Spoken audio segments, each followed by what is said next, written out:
buying cars were like my downfall because I was so obsessed with portraying that I was successful at that point. And now it feels like almost everybody has it. I mean, a kid that's like 16 years old will buy an Urus. Now, when somebody drives it, there's a stigma that it's like, oh, it's, rented or, or whatever. I'll never forget, I was making $500 a week at the hospital.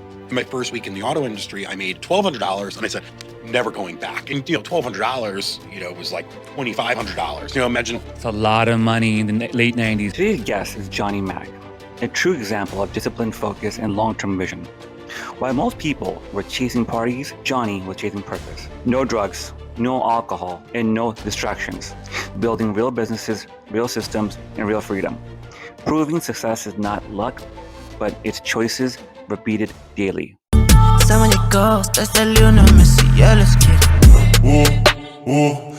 at me, habibi. Dubai Jeep, let's get it. Look at me, habibi. Dubai Jeep, let's get it. Bags, expensive. Don't touch me. Back it up, back it up, back it up, back it up. Nah, I have to back it up, back it up, back it up, back it up.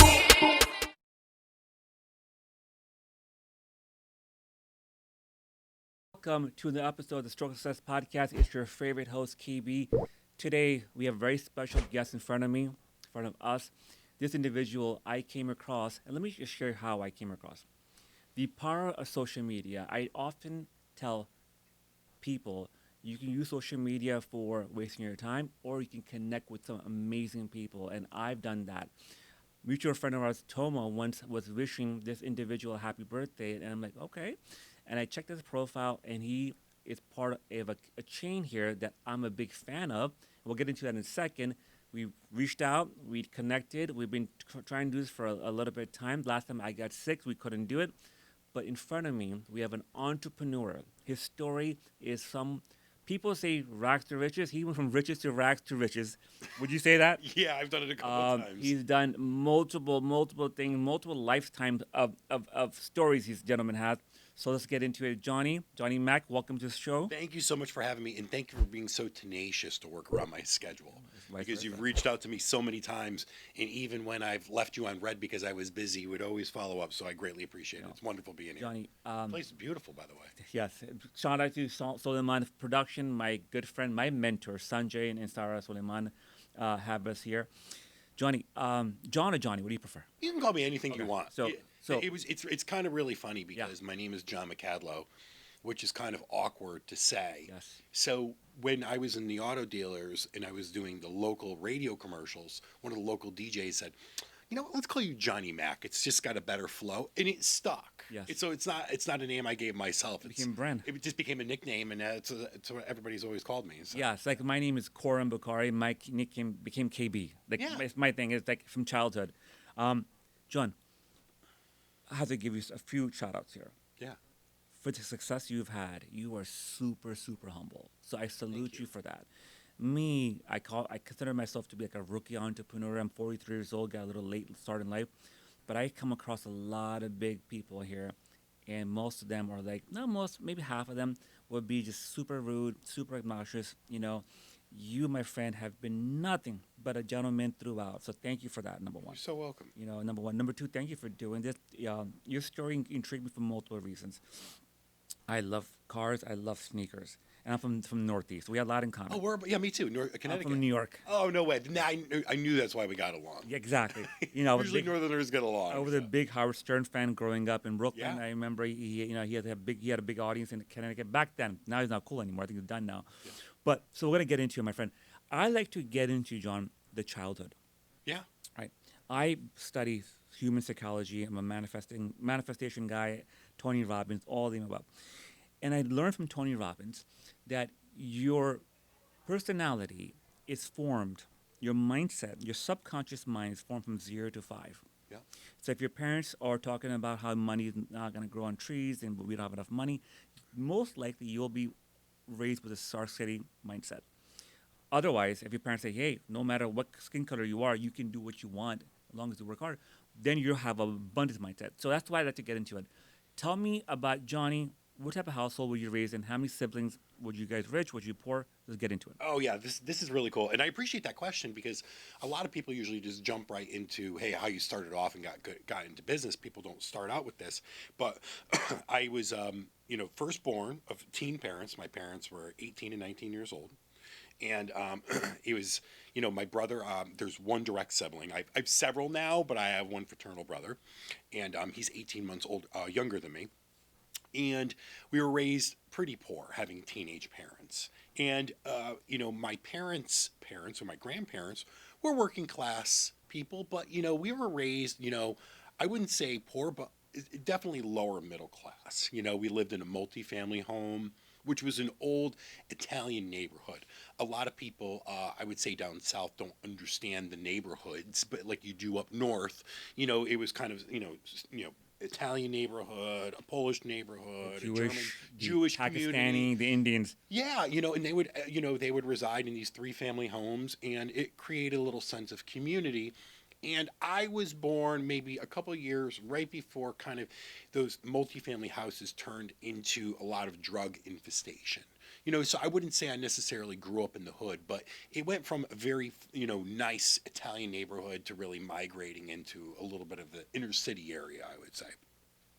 And it's pretty funny because when I reflect back on it, my parents did such a good job that I didn't realize we were nearly poor until I was maybe like into my mid-teens, saying that, being with other families, because we went to private school, my brother and I. We went to Catholic school, and we were able to make tuition by my mom, cleaning the building and keeping up with the hot lunches and She kind of worked in the volunteer. system. Yeah, She had to. yeah, she volunteered a lot of her time. My father had a pretty good job. He started in signs and markings. He used to do, paint lines on the highway.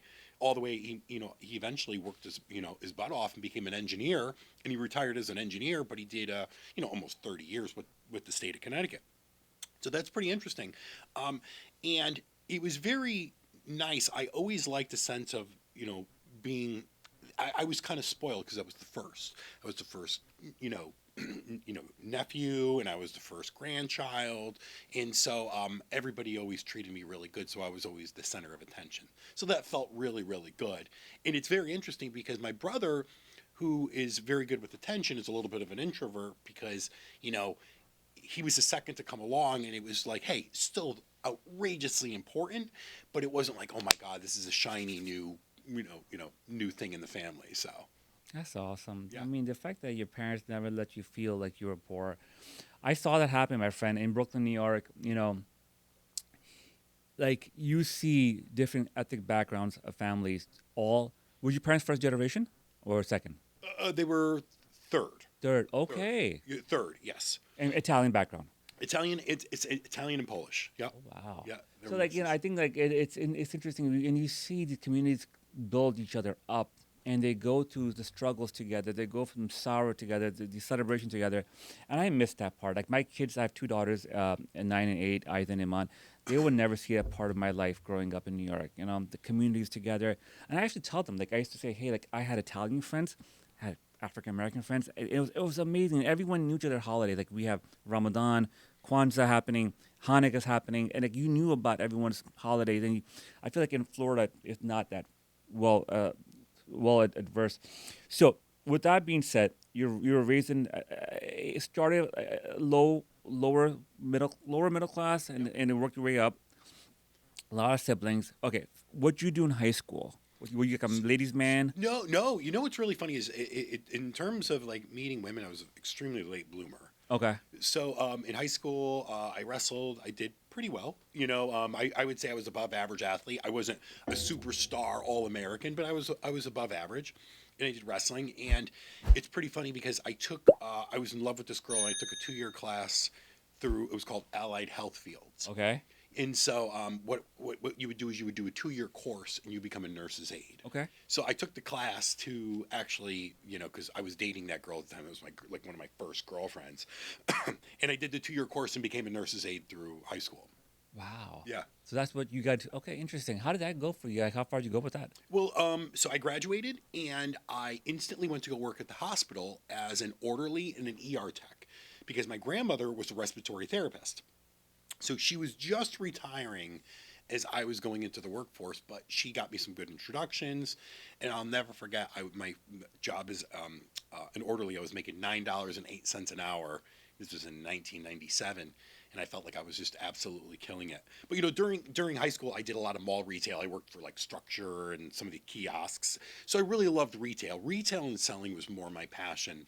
And I just felt like, hey, I'm going to do something really respectable, and I wanted to go become a nurse or a nurse anesthetist, somewhere in that kind of field. Yeah, I mean, old school thinking was that, right? Like, especially I belong to a Pakistani household. My parents were Pakistani immigrants. And like, either you become a doctor, engineer, lawyer, a nurse, but it has to be that professional part of it. And when you tell your elders, as I did, about sales, they look at you like you're an alien, right? So where did sales come into your life and marketing? So it's a pretty interesting story. So I was saying to myself, I was working in the emergency room, third shift. It was about 2-3 o'clock in the morning. Actually, no, I apologize. It was about 6 o'clock in the afternoon, and I'm looking through the help wanted ads, and it said, "Sell cars, make 7,000 to 8,000 a month. Learn from the great Ron Capasso." And it was a local auto dealer, local auto family. Had been around for 50, 60 years at that point. And I said, you know what? I'm just going to call. So I went into a patient's room on life support. They have the bedside tables, like you can hear the phone click. And so I went into the room and I picked up the phone and I hid behind the vent and I called and I was like, can I talk to Ron Capasso? Because the dealership was open until 8 o'clock. And he said, yes. And he goes, I'd love to sell cars and I'll do anything to learn. He goes, have you ever sold cars before? I said, no, but I'll never let you down. He goes, come in. I think it was the next day or 2 days later. And I did. And I applied for the job and I got the job at 18 years old.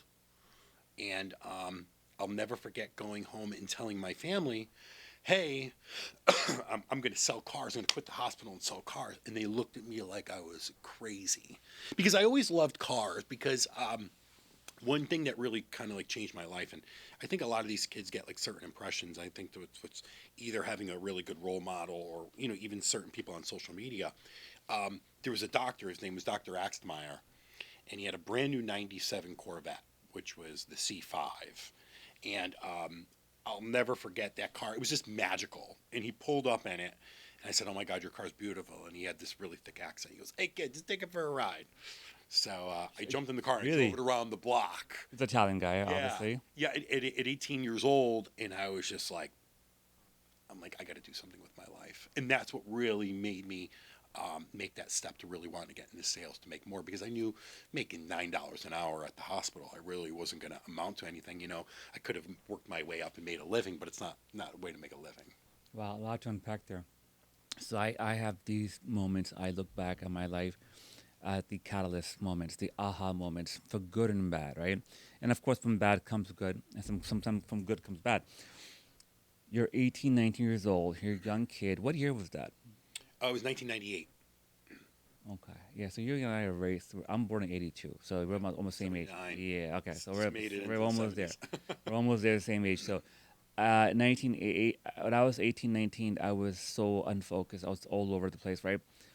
You, on the other hand, had the conscious awareness to say, wait a minute, like, make $9 an hour, have to climb the ladder, probably get back to get more schooling done, or else sales. Work hard, you hunt, you eat what you hunt for. Correct. Back then, we don't have this culture we have now. We didn't have Instagram back then. All the gurus, right? Johnny Mack's coming on social media. Yeah. There's all mentors with nice, right? So, like, did you have someone you say, wait a minute, that's the guy I'm gonna follow, that one, or this one, or that one? Yeah, a couple things that really helped me grow is I had a complete distaste for alcohol and partying. I hated it, and I still do. When I was 16 years old, I got alcohol poisoning at a party. One and done. Threw up for a couple days. Like, never got drunk again, ever. We'd have like a casual drink, here and like there, a celebratory shot. But I mean, we're talking during the course of a year, there might be 3 drinks. It's amazing. Yeah, and and that was a very big party culture back then. If you remember, there was no social media, so everybody went to clubs and nightclubs. Clubs are huge. Yeah, huge.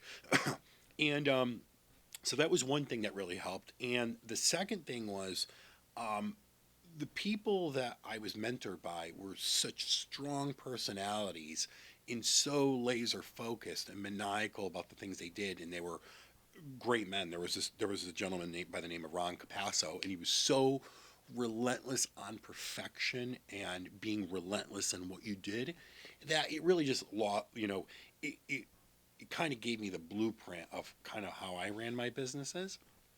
In the dealer principal, I worked for the man for 19 years. His name was Tom Barbarino. Brilliant guy, very, very difficult person, but when you kind of look back and you say, why was he so difficult or hard on you? Because it had a reason. The reason behind it. Yeah, there's always a reason behind 100%. it. And that's what really kind of groomed me. And, I'll never forget, I was making $500 a week at the hospital. In my first week in the auto industry, I made $1,200, and I said, I'm never going back. And, $1,200, was like $2,500. Imagine. That's a lot of money in the late 90s. For my viewers watching this, in the late 90s, it seemed like just like yesterday. It seemed like it was just around the corner. But 1,200 was like you're not balling, but you're almost in that level of going like if you're living with your parents, you can go out and have a good time. Oh, yeah. Right? Well, what a lot of people don't understand is there was no such thing as side hustles. Yeah, you're right. Side hustle was mowing lawns. Yeah, you're right. Like, you're not going to go, like Amazon was, selling only books. So it was like not like you're going to do drop shipping. Crypto didn't exist. You're not going to do Well, crypto. flip sneakers. Yeah, Or sneakers. Yeah, exactly. And that's what was really difficult. So like, back in that day, you had a primary source of income. In real estate, like multifamilies, just started getting busy big at that time. You're right. Yeah. That's so true. All right, man. So you got into automotive business sales. What dealership? What do you guys sell? Oh, it was neat. So it was Pontiac, Nissan, and Kia. And what really drove me to that was Pontiac, because I had a Trans Am at the time. Yeah. And so I really wanted to do nothing but sell, Trans Ams and Firebirds. Like I was like so excited to do that. And I think it's funny because now the brand is defunct. But it was Pontiac, Nissan, Kia, and I went, and I'll never forget that. I kind of was like pushed out of my house because my father had just remarried. You remarry a great woman, and but like you're growing up, and my father has always done good, but he's always been like a 9-to-5 worker. Be very, very conservative, and I kind of wanted Save to your money. Yeah, I right wanted away. to be kind of the outcast and go a little nuts and work excessively hard. So. I'll never forget, like I was homeless the day I started at the car dealership. And I was homeless for a couple days, and my grandmother took me in, so it wasn't like it was this big long thing where I'm like showering at Starbucks. And it was very difficult because, I got into the business at 18 years old, and everybody at that point, it was the migration of the Italian suspenders, smoking the cigarette, with the Croc shoes, and they were all in their 50s. So that's kind of what I went into. So it was a big culture shock coming from high school, working in the hospital, to all of a sudden you're working with these like, quasi gangsters. And that was very, very difficult. I love that. Let's get into that. I'm a big gangster movie guy. Yeah. Marcus Scorsese, called Goodfellas. You're working with Italians, Yep. right? Mostly Italians. Mostly Italians. Yeah, and like, did you see? No, I don't know if I can ask this. Did you see any like unofficial mob people come in and go out? Yeah, well, it's interesting because I never even unfollowed it. I never followed. Like, obviously, I'd watch Goodfellas and stuff like that as a young man. By But the way, John, back then it was a thing of culture too. Yeah. 80s and 90s, Godfather, the Goodfellas, these movies are huge back then. So in our childhood time, it was huge. Not now. huge. Well, so things that were very interesting is like, you can go on Kalshi. You can bet if you and I are going to talk about panda bears. It's like so weird.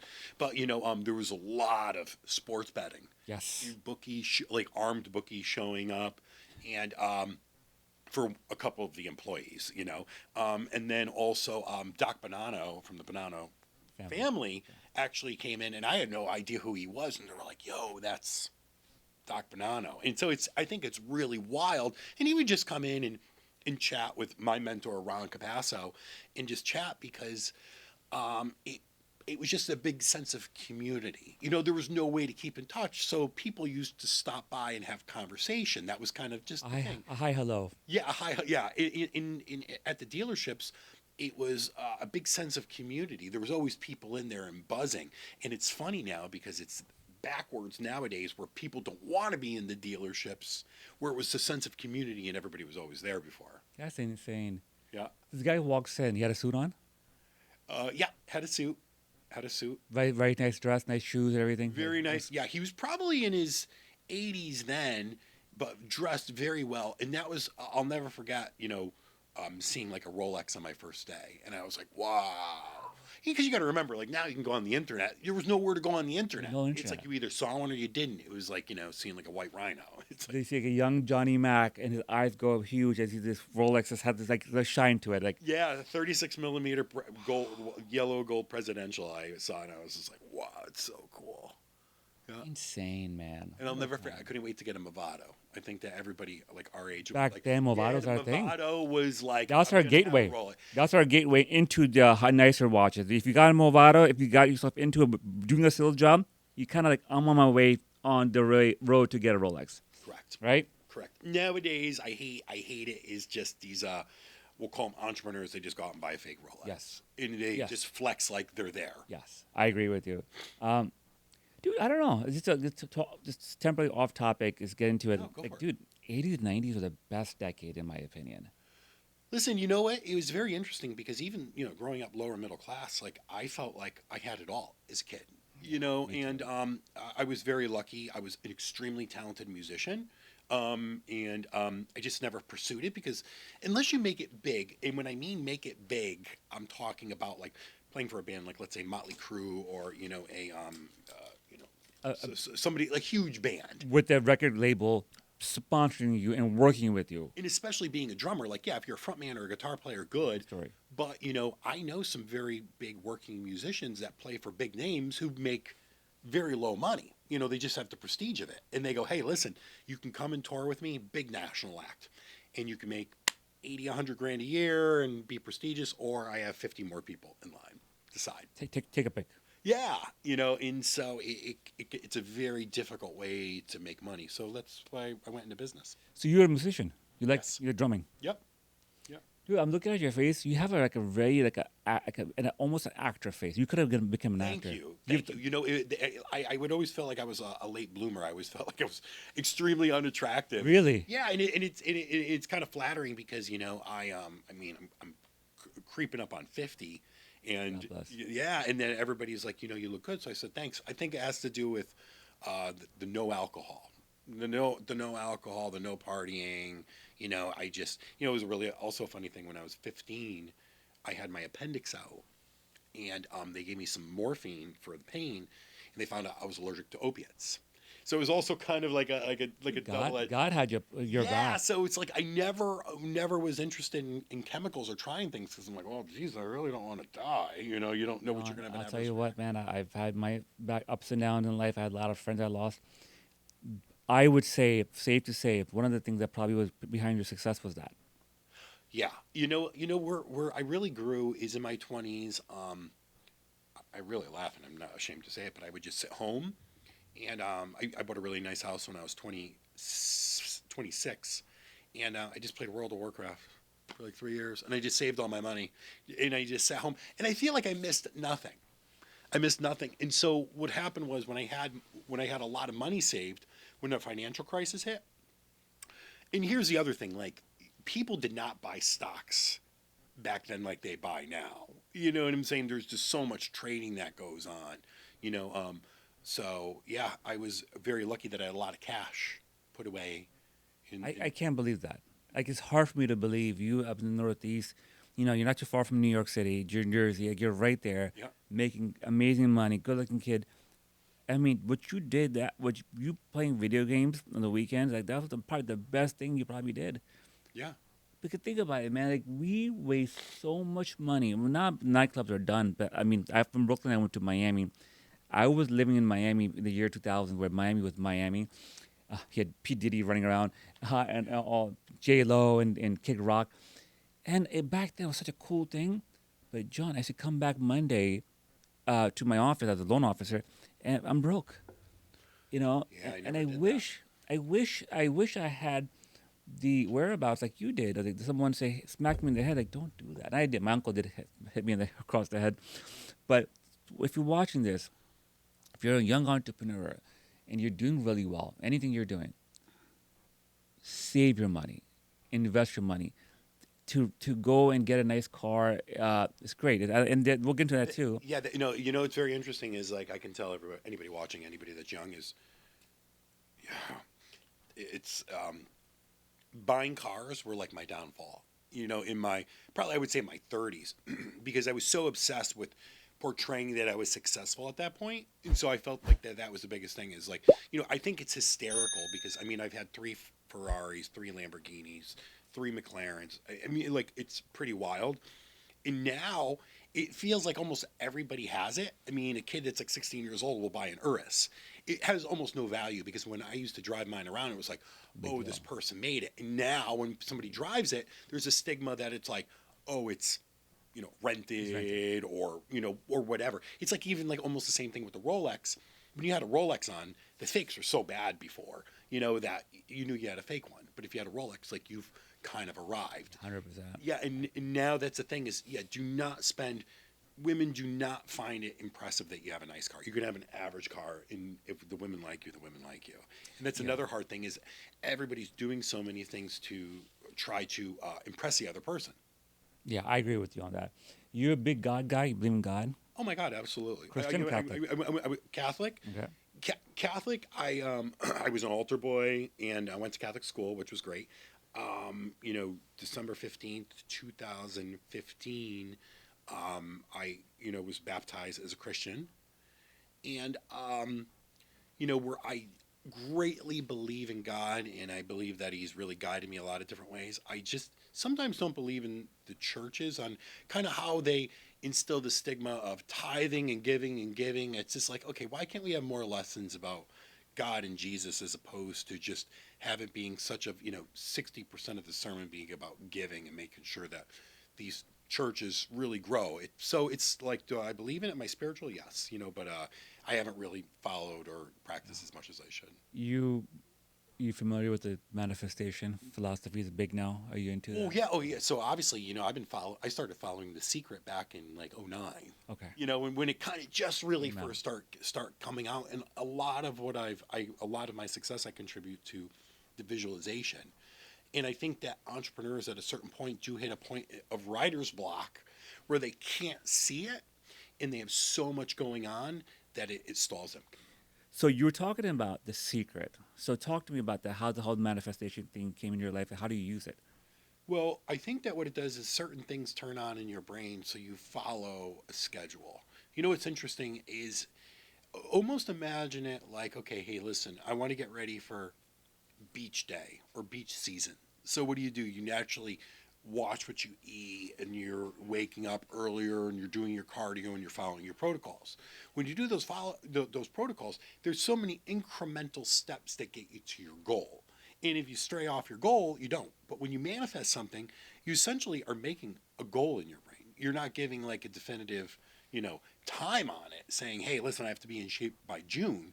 But if you're really focusing, this is what I really want, you start waking up a little bit earlier. You start making an extra 5 calls at work. You start going to bed a little bit earlier. You start eliminating things that, have distraction with you.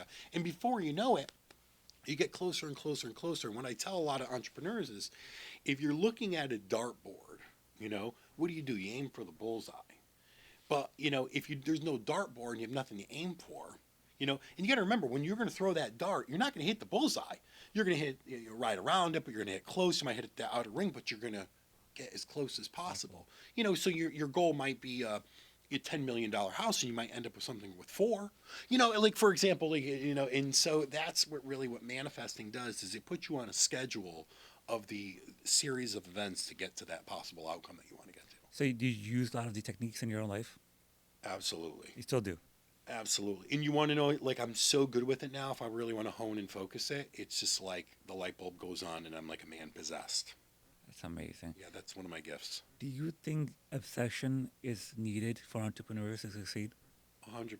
Obsession, and there's a dark period, and that's a very humbling thing for a lot of people, is, it's very hard to, let's say, for example, you're getting into multifamily homes, okay, which is a very prestigious thing, and everybody loves it. But your first, 3-family home is horrible. It smells like piss. It's like you're remodeling it. You're doing it yourself. You're there till 3 o'clock in the morning.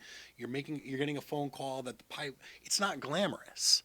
So there's this incubation time where a lot of these entrepreneurs, they don't want to live through that incubation time. The incubation time may be 6 months, a year, 18 months, 2 years, whatever. They just really want to cut to it. And I think that's like where a lot of this fake guruing has come from. But you really need to focus on the incubation time and not trying to portray that you're successful. Really just get to that level, because it kind of clouds the whole journey and the outcome, because you're always really trying to outdo yourself. That's a good point. But I think this is another great lesson for the youth, the up and coming entrepreneurs in our world. Work it through, stay in the progress, right? Correct. Yeah. Stay on the progress and be humble. A lot of times people will make a few dollars and then they just become jerks in kind of almost everything they do. Like, there's a level of humility. Like, if you're want to be an inspiration, you can show off your stuff, but like, you don't have to have like every story post be about your, base model McLaren. You know what I'm saying? Or like, there doesn't have to be like, it's people become so self-absorbed in who they are, that they really don't kind of say like, hey, I'm locked in and focused. Well, why don't you tell people how you're locked in and focused? What are you doing differently? Or is just a picture of your Rolex locked in and focused? It's so nonsensical, but people just really associate, items with success. And the problem is the fake flexing has really just blurred the lines of success in being fake successful. That's a really big thing. Yeah, I don't think back when we were in our 20s or mid 20s even. I think the fake flexing thing, if you will, probably started around 10 to 15 years ago when Instagram was mainstream. Yep. Instagram was a big catalyst for that. Huge. Well, if you think about it, if you go into a room with 100 Rolexes, 40 of them are fake. 100%. 40%. 40% are fake. And, being very knowledgeable at the handbag business is about 80% of Birkins and Kellys on a lot of these women's pages are fake. Because they need to show that they are dominant. And, I'm an expert in that field on luxury and authenticating. It's just like, I can see it and I know it's fake, but they really have to show that they are the dominant alpha one and they are so much better than everybody else that they're going to go out and buy a fake item, as opposed to just trying to instill people and motivate people with their knowledge on how they can really take the next step. Yeah, it's interesting. Like your profile, man, it doesn't show it doesn't really show the level of success you have. Well, I think it's kind of funny because I'm friends with a lot of high profile people. And like you see, like Kirby Joseph from the Detroit Lions, he's one of the, unfortunately got hurt this year, but I can still consider him one of my closest friends. He got the biggest contract for NFL safety. I think he 87 million, 100 million with sign-on bonus. And there's just a picture of him and I fishing. Where someone would be so excited to show a picture with him, but like flexing in a certain sense. It's just like him and I are just like fishing. Not a nightclub, no bottles, no rollie. Yeah, No. in front of your Lambo with your hands crossed like on your shape. No, that is just so cheesy, because a lot of times, like, with this fake flexing, when you really try to have an intelligent conversation with a lot of these entrepreneurs, they can't talk their way out of a paper bag. And it also has to do with a lot of these fake gurus. It's very interesting. One thing that I saw about the founder of Edible Arrangements, which is so funny because it was founded in Connecticut, like right up the street. I interviewed the brother. Oh, really? Yeah. Yes. Great guys. Tom Ron. Yeah, and the company was literally founded in Connecticut, and their headquarters was one street away from the dealership I worked at. Unpack that 1 second. They were founded at the same time you were there? At the dealership. So you were at the dealership working. Yeah. and the Farid family were coming up with the edible arrangement company Yeah, I just started hearing about it. So I actually watched it as it started to gain right in traction. front of you. Right in front of me. Unpack that. Let's get into that. Yeah, yeah. And so it's interesting. But what he ended up saying was, he goes, listen, when I was out with building edible arrangements, making a ton of money, I didn't basically say, oh, let me sell classes, you know. And if you really kind of pull back, there are some great speakers, okay, that teach what they have, but they haven't really accomplished anything. And then a lot of these people that sell these courses have not built anything. You know, so it's interesting. I mean, you have these people just saying like, you know, hey, I went to jail and I did this and I did that and this is how I'm making a lot of money. Yeah, well, you know, people were enamored that you went from rags to riches, but you went from rags to riches to selling your experience. You didn't really build a business. And some of that time that could be very catastrophic because they have no governance, they have no rules, they don't know what they're doing, and before you know it, they're just taking people's money and just giving them bullshit, you know, and that's a problem. And then people are just like, okay, well, if I just build bullshit, you know, and it's just mind blowing, you know. And I don't want to call anybody out, but it's just like I've actually sat in on some of these like webinars. I'm like, this is like pathetic that someone can actually really think about, because no one knows like, okay, you're going to be an entrepreneur, okay, but when you're an entrepreneur, how do you build operations? These gurus don't teach you operations. You know, how are you going to go out and raise money? They don't teach you that. They're going to teach you governance on how a company really should work. You know, so SOPs or outsourcing and all these logistics, yeah, supply chain. A lot of things come into it, right? a lot of things come into it, and a lot of people don't know that. You know, what to pay yourself, what not to pay yourself. You know, how to manage, you know, shareholder expectations. A lot of people don't teach you that. No. You know, so what ends up happening is that's why there's so many, you know, people that are involved in these weird like coaching and like, you know, crypto scams, because all they just know is, you know, just taking people's money and soliciting and selling people a dream. They're not actually selling something that's tangible and real. There's one person that came to my mind about the prison story. He's pretty big in South Florida. Yeah. You know, and I heard mixed reviews, mostly, you know. I think we're talking about the same person. Yeah, I ran into him at Poppy Steakhouse one time, Yeah. and we one-on-one. Very nice guy. I mean, interesting. And I often thought, like, man, like, how real is it? You know, and some of the people he came up with are real people. But anyways, with that being said, the time that we're living in, selling courses, like you can sell a course. Yeah. You can sell a course on. Do you know, a I lot feel of so things cheap doing that. doing it. Like, for example, like I have so much knowledge. I can't even imagine like getting in front of people and just be like, hey, I'm going to sell you something that like I essentially got for free. It feels just so cheesy. Why, John? I Maybe it's a personal don't thing. know. You want to know something? Is in a sense, I'm shy, but I'm not. And I know I could do it better than 95%. 99% of them. Yeah, and it's just I just feel, you know, feel cheesy. And also one of the things I would say is probably my flaw is I'm a good teacher. I'm not a great teacher. You know, because I get very frustrated on people who don't listen and don't get it right away. In entrepreneurs, it's like that's what I think is crazy. It's like they book these like 1 hour sessions. It's like it takes months to really get across. You know, for like example, like you know, let's say an Impossible Kicks at the height, I probably had like 25 managers. There's maybe 3 or 4 standouts that really learned, and the rest of them were like, yep, I'm doing my best, sir. And I go, you're just You're not. guessing me to death. Yeah. You know? Yeah, and I can see it, right? Dude, I'm a big movie guy. Yeah. I'm looking at your face, bro. I'm a big Mickey Rourke fan. Back in the day, Oh yeah, I love Mickey. handsome guy. Have you ever gotten that back in the day? You know what I get a lot of is what's his name? Hawkeye. Everybody says I look like Yeah, it's on the tip of my tongue. he got hurt. He got hurt, right? Yeah, the one that got hurt. Yeah. Everybody says that they're Okay. like, you look just like Hawkeye. Yeah, but dude, I'm telling you, Mickey Rourke back in the day was a handsome guy. Yeah. Sad what's happened to him now. John, I think you should open a course. And I'll tell you why. Well, you got to help me with it. Dude, I will. And I think because A, you have all the experience. B, you're not BSing. And C, I think you feel bad charging people. But buddy, you paid for it indirectly. The years of time you put into it. the you're not a, you've been 30 years, I think, in sales, marketing, branding, entrepreneurship.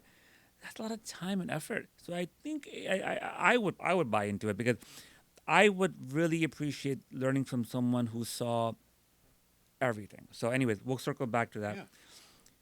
We do cars. We're doing amazing. We're staying with the money. We're playing video games. Love it. No alcohol.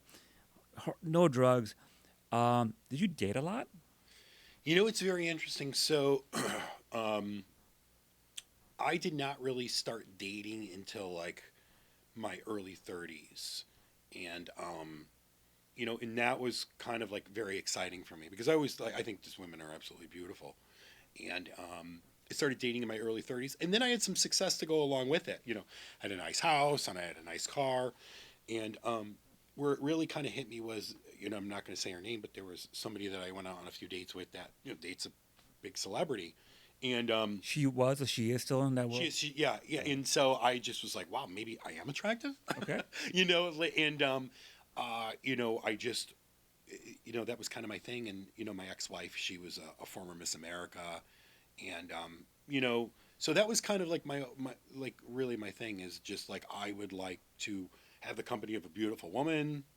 And that it was also another thing where I really got into like fashion and luxury products because I would know what they would really like and I would very much listen. So it gave me a very good eye for style. I mean, yeah, I'm wearing like, TLF and jeans, but like I You dress nice. I saw you. have I a saw your really- profile. Yeah, I have a really, really nice I'm wardrobe. sure. Yeah, I saw it. You Yeah. wanna know, it's like I hate, and that's another thing is like these entrepreneurs, they feel they have to dress in suits all the Yes. time. It's just kind of like some of the wealthiest people I've ever met. Even I've been very lucky. One of my business partners, he's a member at Mar-a-Lago, so you can go to an event there, which is not the experience. Sure. Because it's everybody who wants to pay $2,000 a ticket and go to a fundraiser, and they want to just basically say they're at Mar-a-Lago. But I've probably been to at least no fewer than 10 dinners there where Trump, Elon, Sylvester Stallone have been there, and you're within feet of them, and they're not coming through for autographs. You're eating amongst them. And you'll meet some guy who's dressed like a scuzzy butt, but he invented Polaroid lenses and he's worth $8 billion. It's just really just so extreme. It's like the people who are usually dressed to the nines are the guests. 100%. It's my new philosophy of life now. Like you could honestly, unless you're in Miami, and Miami's a different beast. It's all show. But I agree with you. The more less labels you're wearing, will probably be a sign that more successful you are. Yeah, I just feel I've always felt cheesy wearing like a Louis Vuitton sweater or my favorite brand is Aloe. I love Aloe. Because it looks kind of like unassuming, and I've always liked jeans and a black hat and a black t-shirt. That's kind of like always like my Under the radar. Yeah, under the radar. I've just always liked that look. Like I just can't do the.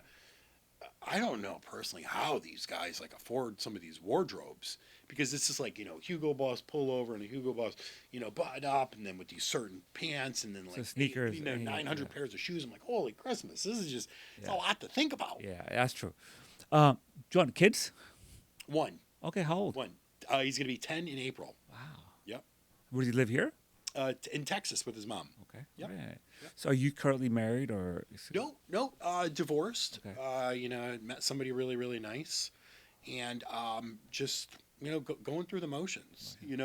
It's very interesting because when you're younger, your brain kind of thinks as a we. Think about like your first high school sweetheart. It's like we are going to be together forever. We are going to do this, and as you get to your mid to late 30s and even your early 40s, it becomes like, well, I am like this. And you are like that. So rather than it's a we, it's two eyes. So it's really trying to find the middle market. But dating is the most crazy thing nowadays. And also having some success. I've never seen this big display of like, we'll call it like sugar daddy culture. I've never seen anything like it in my entire It's the life. height of it. This is the time of that culture. Well, it's really crazy because, back in 2015, I knew somebody that was a sugar daddy to this girl, and it was very taboo. It was don't speak. Now it's kind of like price of admission. So like, when I moved to Florida, I went on, a couple dating apps, something I've never done before. And just to meet new people, because you're in a big city, and what are you going to do? Just go to a bar and be like, "Hey, nice to meet you." It's just Doesn't work like that. it doesn't It work like used to that. back in our 80s and 90s and in 2000 in New York, Connecticut, New Jersey, Yeah. different time. Yeah, and then there's almost like a price of admission. Sure. And it's just like and women are, I would say, arguably more beautiful than they've ever been, but it's very short lived, because, like, for example, if they want a Chanel bag from you, but if there's a guy that's going to give an Hermes bag or a Rolex, and listen, it's a constant stream of income. I don't blame these women, because it's like, okay, these younger men and these younger women in relationships together, usually they're going to have some kind of interaction, and they ghost one another. So why do it for free when you can get something out of it? I agree. But the other problem is it's a lot of options. So, back in the day where, when you're like, oh, I want true love like my grandparents, I go, okay, well, your grandmother had 3 choices: the milkman, the guy up this street, or the guy up that street. You didn't know people who even lived across town. I can't tell you how many wonderful, beautiful women I've met from all over the country, especially being in the line of work that I'm in.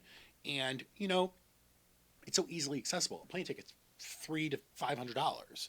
You want to come in, spend the weekend, and then what you do is relationships nowadays are pretty much a catalog of fleeting moments, as opposed to a real relationship where you're building. Because 25 years ago, you would meet somebody, you go out on a couple dates, you'd have some kind of encounter, and you were kind of dating. And to kind of really ghost that person was like almost sacrilegious. Now it's kind of like, it's so just casual, And also the problem is since it's so casual, let's say a man or a woman who is we'll call it a 5 or a 6, okay? And they're very average, but since it's a fleeting moment, a man or a woman that's an 8 or a 9 might have an encounter with them and give them a false sense of like, well, I can score 8s and 9s. Why am I going to settle for a 5 or a 6? Where a 5 or a 6 would be happy with the 7 and an 8 would be happy with a 9. Now it's like everybody's just going for that like perfect 10. So you always see these things where people are like, well, I need, a woman who cooks and, I get sex 5 times a day and this, and like a man who makes this amount of money, who's this tall, because you want to know what your last 5 encounters were pieces of all this person and you like all of them. So you really kind of, it's just like massive amounts of dopamine. It's almost like real life porn. Like you can't differentiate from what's real and what's fantasy. Yeah, that's true. It's a very different time to be dating and meeting people. I've been married to the same woman for 16 years. Beautiful. Yes, and honestly, I really, what's one thing I'm really proud I've done in my life is that I met a good woman and she's been with me and I've been with her. But you're right, it's not a very common story these days, and it's hard. The temptation is so bad, Temptation's bad. It's very difficult. Where, I've been lucky enough. I know so many beautiful women, and I'm so grateful. I have some great relationships with them. But it's like when you meet somebody, you're trying to be very good, okay? And you meet somebody that's just stunning, and it's flirting, and it's fun, and they're like, I'm going to be in your area. I'd love to see you and spend a day with you and go somewhere. And you're kind of like, it takes a lot of man to say no, and then if you say no, they're so offended. They never say, oh, I'm really proud of your integrity. It's just like, oh, you're an asshole. I can't believe that. Yeah, what do you think you are? It's kind of mind-blowing Yeah. when you think about it, that even good behavior is not rewarded. That's true. So the true. best thing to do is just to eliminate any kind of interaction at all. That's so true, man. Yep. You did amazing work in the automotive business. Yes. You met some great people. The Freed family opened the edible arrangement. Yes. So you know them. Yes. Awesome. So you met them in Connecticut. Joan Rivers from Connecticut too. You want to know? I didn't even realize that. Yeah. Some people I was thinking when I was talking to him, like, who are the people in pop culture? She's one of them. What I usually tell people is with, Dave Portnoy has glamorized pizza so much. Pizza is one of my favorite things. Is Connecticut has several of the best pizza places in the country. I don't know that. Oh, it truly is. I'm not saying this because I'm from there. It's Yeah. truly the best. Some of them. Yeah. I'm gonna try it out. Yeah. All right. So, what made you leave the auto business? So the auto industry, the way I found my way out of it was right around COVID, right a few weeks before COVID.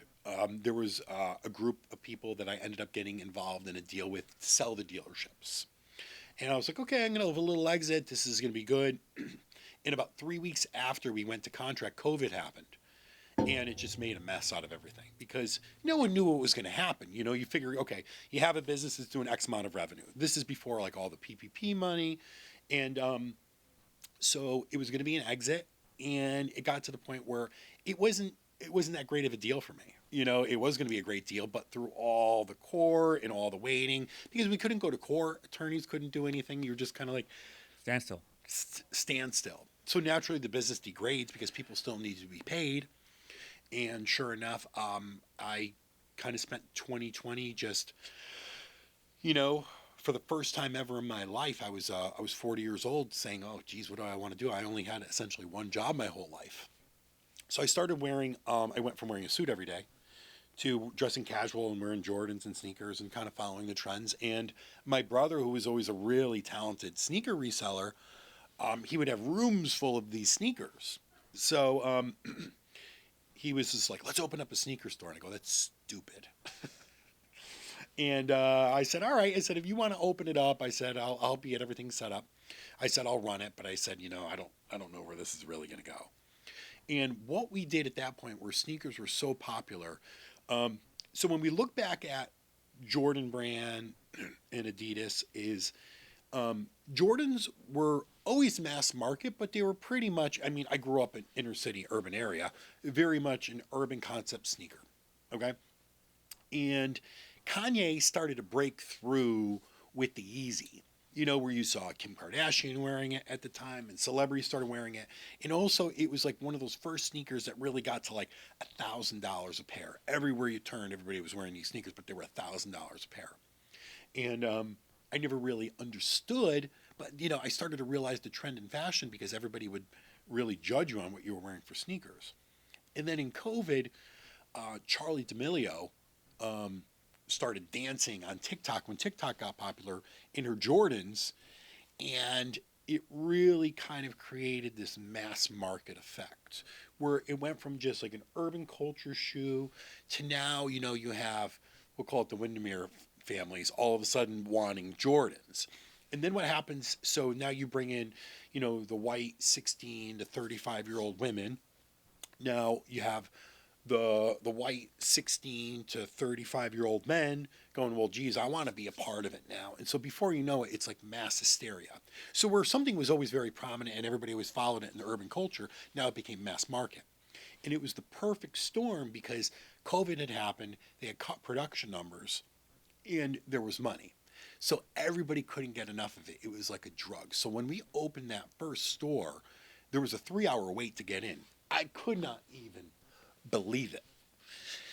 And we were open for about 3 weeks, and an angel investor came to us and said, hey, listen, we'd really like to see how far we can push this because you guys are doing so well. So our first 10 months open, we opened 7 stores, and we spanned from Connecticut to Beverly Hills in our first 10 months, it was probably some of the most exciting points of my life. And it was really humbling because, I'll never forget my brother and my best friend and I, when we opened up our store in Orlando, our first one, because we had 3 at one point, we drove down in a U-Haul with a U-Haul truck full of sneakers.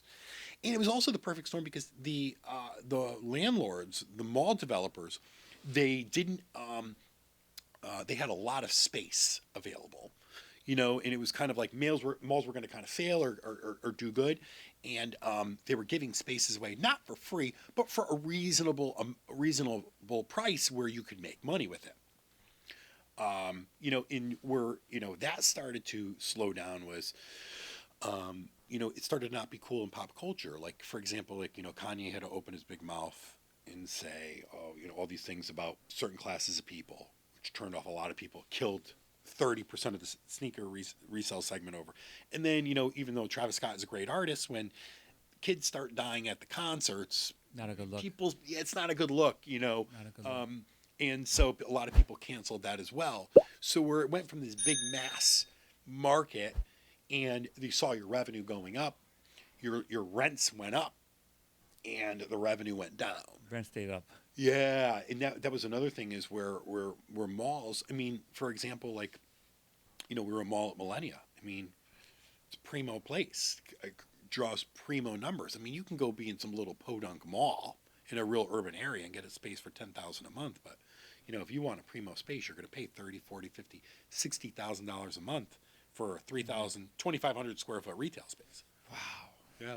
Big operation. Expensive Yeah, operation. yeah. We at our peak we were 230 employees, 50 million in revenue. Yeah, 50 million revenue. we did it. Yeah, we hit that our first full year open. You had any idea you didn't go that far, John? No, because it was very interesting because we connected with a gentleman that owned a very small venture capital boutique fund, and we raised some money. And I would probably say 2022 was my most exciting year I've ever had in my life, because I saw the whole country, and I built stores in Nashville and Miami and Texas and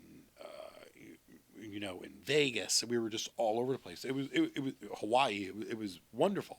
And the whole thing was when we finished building it, the sneaker market started to collapse. But it was I never thought that it would be like I would be like that, because I think in 2022 I did about 200 flights and was in a hotel about 270 nights On the road. on the road. It was wonderful. It was really a fun experience. There was nothing kind of like checking in and you hear your hotel door click behind you and you're in a different city and you're like, what do I do now? Yeah, wow, so much to unpack there. So, John, do you think the sneaker market will bounce back? I mean, the Jordan market, I think, will. It has its ups and downs. Well, it's very interesting because Kanye kind of came along as like this fashion messiah. He really did. I think it was 2015 the first Easy came out. Yes, 15, 16. And it hit culture like an atom bomb. And no one had ever seen anything like it before, and everybody had to have it. And what the brands are seeing now is that, wow, even though somebody could kind of be our brand messiah, can also be a big demise and cost us billions of dollars for saying or doing the wrong thing. So I don't think that you will ever see anything like another Kanye figure again. Because, I mean, we saw somebody as big as Beyonce, like her sneaker line tanked. And Rihanna, even though she has Savage and Fenty, she has her own brand, but it's not anything that's going to create culture hysteria. Sure. Where I think Nike is an incredible brand and they'll always be a multi-billion-dollar brand. The problem is they'll never have the power that they once did because they oversaturated the market. It's a very slippery slope with a company like Nike. What do? Do you keep things at a very low level and make them rare so that the resellers want to sell them? Or do you appeal to shareholders and do you increase production and increase revenue? So the whole thing is you don't want to see your 2 or 3% growth. You want to see 10% growth year over year. So when you keep ramping production and you already have enough sneaker pairs in market, you're basically going to cannibalize yourself, because now you have a product that was selling and very coveted to just being very generic and vanilla. I mean, for example, those patent breads, when they came out, early pairs were $1,000. $1,000. Insane. And then what happened? Sneakers came out, those patent breads were $1,000. And then what ended up happening was they overproduced them to where they're selling for $180 now. And also the silhouettes go out of style because you make a bunch of cheesy colorways. When you make a bunch of cheesy colorways that no one wants to wear, it devalues it.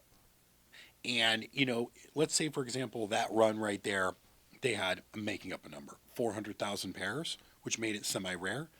They came out with new drops that were 800,000, 1 million pairs, 2 million pairs. The best way to look at it is the Nike Panda Dunk. Everybody loved that shoe. And when it came out in very limited quantity because they didn't know how it was going to do. And that shoe was selling for $350 a pair on the resale market. Now you could buy that sneaker for $56. So there's not enough sustainable. So from when anybody, like, it will come back, but from a business perspective right now, a guy or two friends that own 1, 2, or 3 stores are saying, oh, I make money. Okay, well, when you have shareholders and you have an item that was selling for $300 and your revenue was $10 million, and now all of a sudden your revenue is $6 million, you can't keep shareholders happy. They want to see an upwards trajectory and some growth. So you cannot keep same source sales growing month after month, year after year. But the only way that Nike can kind of fix it is they have to create a lot of hype. And I mean, they have the best athletes in the world, but there's really nothing in fashion that's going to bring it back right now. I mean, they can resurrect the whole Virgil Abloh portfolio, and I think it'll stimulate sales for a short time, but it's just not hot anymore.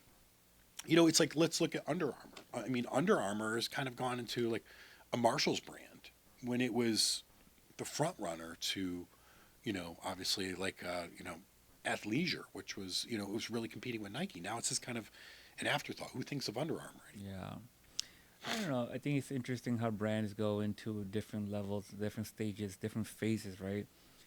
For example, I've always been a Nike guy. Brooklyn, New York, Nike, Jordan. Jordan's my favorite basketball player. I just love Jordan as a philosophy of life, individual. And so I'm always be a Jordan guy. I just find it interesting how, like right now my daughters had me buy them. One had me buy New Balances. Yep. They're in now. Yeah, New Balances. And the other one asked me for Sambas. And they're in now. Yeah. But when COVID happened, I remember Jordans. I was at your store, Impossible Kicks, buying my first. I bought the black and gray. I forgot the name. The Shadows. I got those from Shadow ones. Yeah. Yes, from Millennia, I think it was. And then at the same time, guys walking with Vans. The Vans was no the Vans. It was the black a skateboarder sneaker. Dunk. SB. No, but not Nike. It was something else, another brand. And they're really big back then. Not Vans, I'm forgetting. But anyways, they're not in anymore. In a matter of 3 to 4 years, changed. Under Armour, I'm with you on that. Yeah. Bro, Alo, my wife loves it. Yeah. And I never really got into it. I like the clothing, but you're right. It's not a new thing. Now, leisure wear is a new thing. I like Amiri and stuff, but like in Orlando, there's not much people wearing Amiri. So it's not the thing here. But the leisure wear is a new trend now. So now the new trend I'm seeing with the kids also is you're kind of dressed down. Big oversized sweatshirts are in now. It's like it's and I just feel like fashion, pop culture, it recycles. It goes through different phases. I think Jordan will always be a landmark in fashion. Even Kanye was a big Jordan guy, and he had a whole thing with Nike before, and they didn't go through, and then he went with Adidas. But I'm really excited to see where Nike and where Jordan, the brand's going to come out again. Because you're right, man, it died out. I saw a documentary. It's so funny how the universe works. Last week I saw a documentary how Nike, Jordans are hurting. Well, what happened is when you had the hype beast, when you had, the Gucci jacket, and then they had the fanny bag, or then they had the bell and the shoes. All right, kind of let's look at it the way we used to live. Look at the Victorian era. The houses were full of shit, gold crown molding and little decanters and urns and Plith blocks and stuff like that all over the place. Now look at kind of what's the staple of fashion in the whole entire world, which is Kim Kardashian. Her whole house is earth tones. Minimal earth tones. And so it goes to show like we're like a palette like Skims or Aloe. That's really in. And I think Aloe, it's interesting. Aloe, they nailed the market for athleisure, and now they're getting into these $3,000, $4,000, $5,000 handbags. they're ruining their brand. You They're think so? trying to compete with Louis Vuitton. It's like Louis Vuitton trying to do athleisure. Don't do that. No, Don't do that. You You stay in your in lane. One of the biggest problems with entrepreneurs is they try to do 100 different things. You get on one thing and you focus on it and you build it. You know, an entrepreneur that has 10 things going on, I go, it's going to be a disaster because there's no way you are not Elon Musk. Very few people can do that, I think. Very few people, but I'm with you that majority of entrepreneurs can. I mean, it's impossible. So that's the impossible kick story. Yeah. This story you didn't touch here. You had individuals you had to hire from other markets to come when you opened these stores. Correct. Brother, I have a team. I have a company. I know Met Spa and Wellness. We have 2 locations here in Central Florida. We're going to open more. My mentor here that helped me do it. It's hard to find people to buy into your vision and have you lead them to the promised land. It's just, man, my wife would tell you, and like horror stories. But knock on wood, we're okay. We have found some good people, but it's not easy. How'd you do that? How are you able to bring them from another state, living out of the cars, the U-Haul trucks, the motels, hotels, on the planes, traveling? So what I did, and it worked extremely well for the most part, was you get people who are really good at something. Let's say somebody who was really good at retail. Could have been they worked at Lulu. They could have been a sneaker reseller. And you find out what their point of entry was for happiness and success. Could be 70,000, 80,000, 90,000 a year, whatever it was. And then you would pick primo markets. So we always pick markets that were very desirable. Orlando, Nashville. Detroit is a hot spot. A lot of people get go into Detroit. It's still a hot spot. Hawaii, Beverly Hills, etc. And you say, hey, listen, I'm going to pay for you to move. And I'm going to give you a great job and let you build a team. And how does that sound? And they would be thrilled. So finding talent is a huge thing. And I think that there's a big problem in this job market because, there's parodies and there's what people do. Everybody lies on their resumes nowadays, excessively.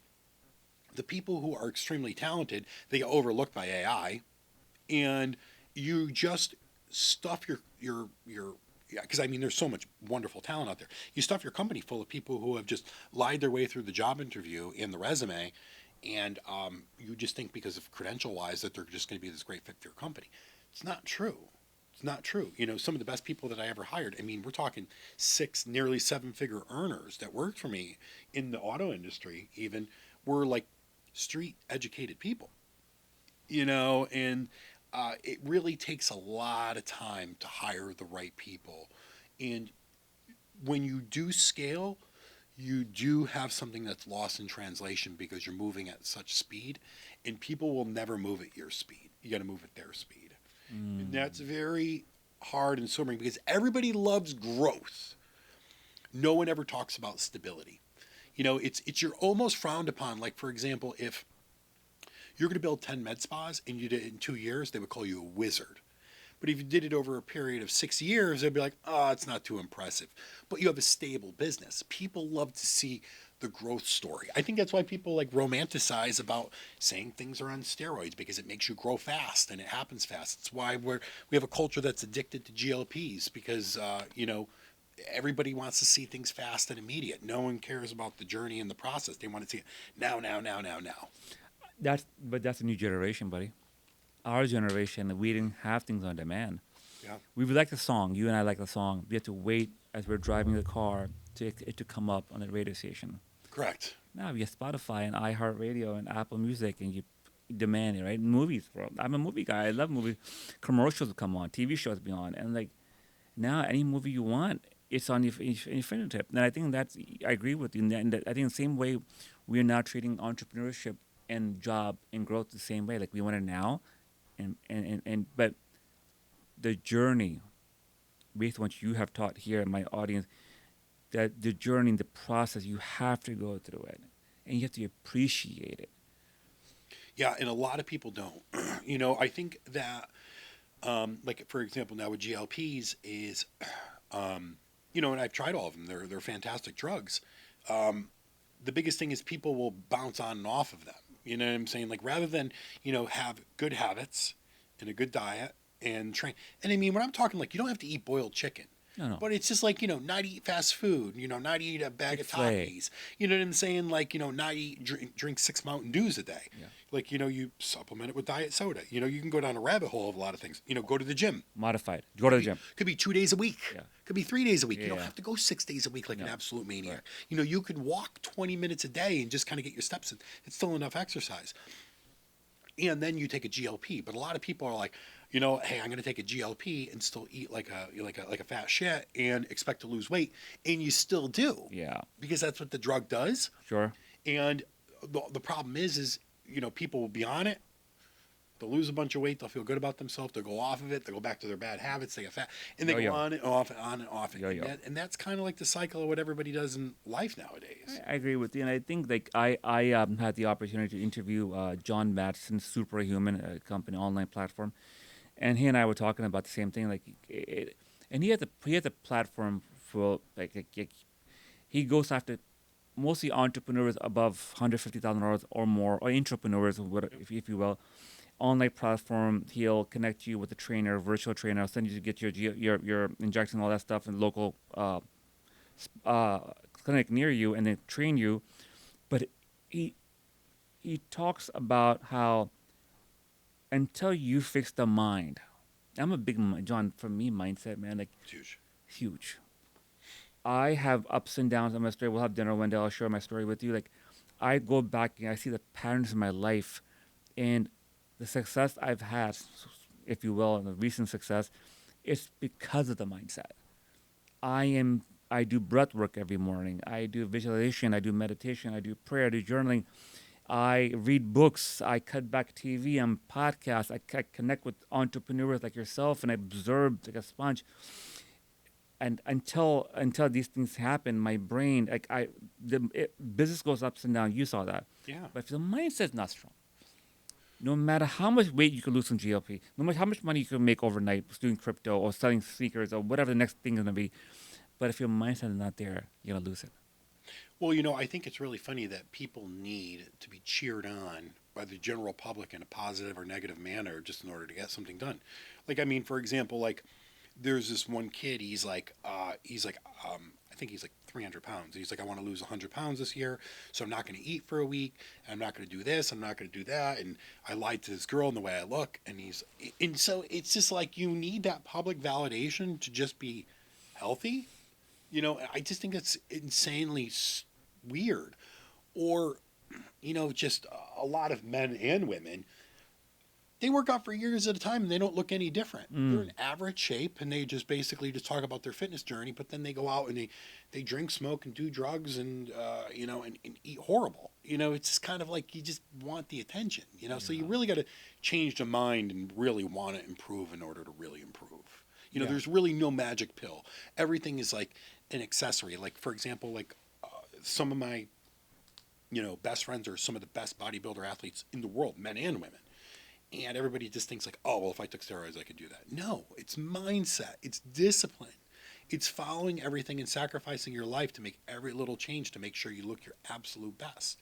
And people just think like, oh, I'm going to take a needle full of steroids and be this athlete. No, not even close. That's a part of it. That's one part of it, but yeah, they don't understand that. We uncovered a lot. I would like to start wrapping up and just talking to what are you doing now? We talk about everything else, but like what other ventures are you part of? Going to share with us? Yeah, no. So I have a couple different ventures that I'm working on right now. Something that's going to launch pretty soon, and I'll let you know. We'll do a launch. We'll do a part two. Yeah, behind the scenes. Yeah, and you want to know? I've actually been taking a couple months off. I've been nonstop for 5 years, and it does tire you out a little bit. I would go 9 or 10 months without a little vacation or a little bit of a break, and you don't really burn yourself out. Burnout is when people get burnt out, they don't know how to handle their situation, and so they run from it and they call it burnout. So I don't feel that there's burnout, but I think that you do need times of reflection because you lose that creative vision. Like I call it writer's block, because a good entrepreneur can see things all the way to the end. And when you can't see it to the end and can't see it formed, you have writer's block. It means that, hey, you just need to take a little bit of time to yourself. Do some fishing, go to the gym, stay off social media, stay off things that distract you or pollute the mind. I'm a big thing to just completely stay away from porn. Porn's horrible. Horrible. One of the worst things ever. Horrible. Yeah, I kicked that a while ago, and I'm very happy. You know what I'm saying? Yeah. And that's a really good one. So, you always need a little bit of time for reflection. A lot of people either go, and they don't do that, or they have too much reflection. That's true. That's a good point. John, your routine, you're in good shape. You're well put together. You made some major moves. A success story. I don't think it just happens. Wake up one morning, watch TV and watch CNN talk about Trump. I'm sure there's a routine or some sort of routine. Jump into that for my audience. What do you? I mean, so my routine is I wake up at like 7:30. I always go to bed by like 11:30. You really don't want to go past midnight because it takes you a little bit of time to fall asleep. I do not look at my phone even if I have to get up to pee, because as soon as it does, the brain fires up again. 100%. Yeah, brain fires up again. And always have a breakfast, and immediately jump right into it. Have your cup of coffee and start. That's what always works for me. And then I'm always one to work until the job is done. So if I'm on a project, you can't allocate like, hey, listen, like Saturday is going to be my day. Like, hey, if you're going to go to Disney with your family, fine. Different story. But don't just be like, hey, I'm out doing errands. It's Saturday. I'm not going to answer a call. Like, answer that call. Business never waits. Even on a Sunday, like, yeah, if you want to worship, totally fine. Like, for example, like a lot of my friends like follow the Shabbat. Follow your religion, follow that. But the whole thing is get up early, focus, stay on top of the things. If you can get a workout in, great. Even if it's 20 minutes, even if it's a crappy workout, you always feel better when you do it. And stop scrolling, and really every day try to make one connection or one step forward in the project that you're doing. And if you get stuck with something, it doesn't hurt to ask. I mean, there's people that like we all have haters or enemies or whatever like that. Like I have something that I'm kind of working on, and somebody I never really got along with, but I know he's really good at it. So I reached out, and it was kind of like a eureka moment where we were like, hey, we might do good on this project together. Interesting. Yeah. So, you kind of gotta kind of like work outside your comfort zone and keep going, and realize that it's never done in a 9-to-5 fashion. Yeah, I agree with you, my friend. And I think you should have fun with it. My wife is a physician turned entrepreneur with me, and he went from the hospital to now in our medical spa, and he gets very caught up, type A personality, right? I go to I'm like, babe, what brought you from med school to become a successful doctor? Won't do that in business. Business is different, right? Yep. And I go to her, and I want your input on this. I go, have fun with it. And our team members are all gonna make some mistakes, but she gets really, oh my God, I can't bear it. I'm like, it's not a hospital. Nope. It's not. Right? No, you want to know business that it's not as structured. You sometimes got to think outside the box. Yes. When Impossible Kicks became very unfun for me is when it became so structured that it really takes away the creativity. And that's where a lot of brands go and die. In the very beginning, you always hear these great stories where the founder has a lot of creative say, and then the brand kind of gets sterilized, and that's what really takes the fun out of any business. Yeah. Keep it alive.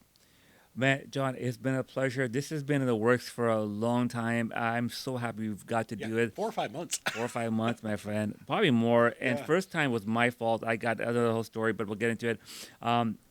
I was waiting for this because I came across your profile. I'm like, we have to unpack the story. I'm really passionate.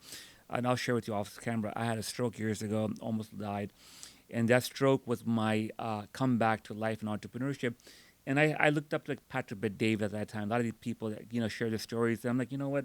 I'm going to do the same for others. I'm going to pass it forward. I'm going to get people like yourself, interview you, and share it with my audience. And they say, hey, use this. Take notes.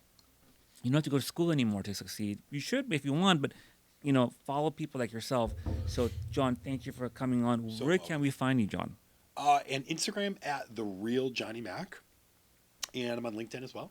And anybody hit me up. I always answer my DMs. He does. He's very good about it, and he's a great guy. John, thank you so much for coming on. Appreciate you, man. I appreciate everything. It was wonderful. Thank you so much. Thank you. Thank you.